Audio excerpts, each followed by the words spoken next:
بریونز مدیر اداره مرکز جاسوسی آمریکا یا تریو در انجمن امنیتی آسپن در ایالت کلرادو گفت درباره بیمار بودن رئیس جمهور روسیه ولادیمیر پوتین یا بد بودن وضع سلامتی او یگان معلومات جاسوسی در دست ندارد. در مطبوعات وقت‌های آخر حتی گمان‌های نشر می‌شود که گویا پوتین که هفتم اکتبر سال جاری به سن 70 میرسد از بیماری‌های جدی از جمله سرطان اذیت می‌کشد، ولی ویلیام بریونز گفت هیچ دلیلی وجود ندارد که این ادعا را اثبات کند. او حتی شوخی کرده گفت که پوتین خیلی سالم به نظر میرسد. درباره سلامتی پرزیدنت پوتین آوازه‌های زیادی میچرخند، ولی تا جای ما میتوانیم قضاوت کنیم، گفت بریونز در انجمن آسپن. ویلیام که قبلا در مقام سفیر آمریکا در مسکو کار کرده است گفت با پوتین در طول بیش از 2 ساله در تماس بود و شخصیتش را خیلی آموخته است. بر اساس برداشت‌های رهبر اداره جاسوسی آمریکا، پوتین طرفدار اشد نظارت، ترساندن و نقارجویی بوده.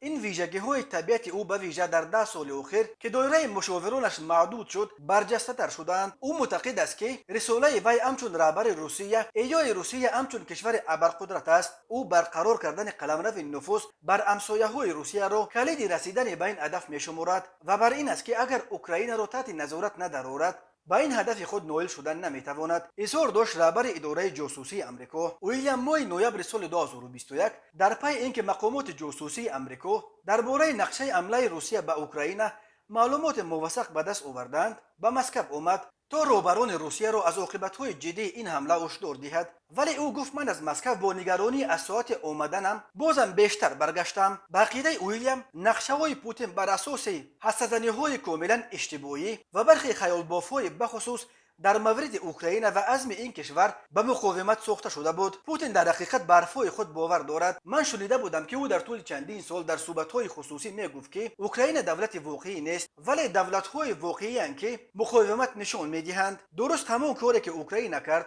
گفت ویلیام. بنا به حساب‌های آمریکا تلفات روسیه در اوکراین تا امروز تقریباً 15000 کشته و نزدیک 45000 زخمی را تشکیل می‌دهد. رهبر اداره مرکزی جاسوسی آمریکا گفت تلفات جانب اوکراین کمی کمتر از تلفات روسیه است. او افزود تمرکز ارتش روسیه به دنباس نشان می‌دهد که حربیان روس از شکست‌های خود سبقت تلخ گرفتند. روسیه از 24 فوریه سال 2022 با بهانه اینکه ساکنان دنباس گویا به خطر گنسیت دچار شدند و باید آنها را آزاد کرد و به خاک اوکراین حمله آورد. با گذشت 5 ماه از آغاز جنگ روسیه توانست قسمت‌های را در شرق و جنوب اوکراین اشغال کند، ولی به هدف اولش اشغال کیف پایتخت اوکراین نائل شدن نتوانست. به این دلیل نیروهای روسیه از سمت کیف عقب نشینی کردند و حالا مسکو ادعا دارد که گویا هدفشان تنها آزاد کردن دنباس بود.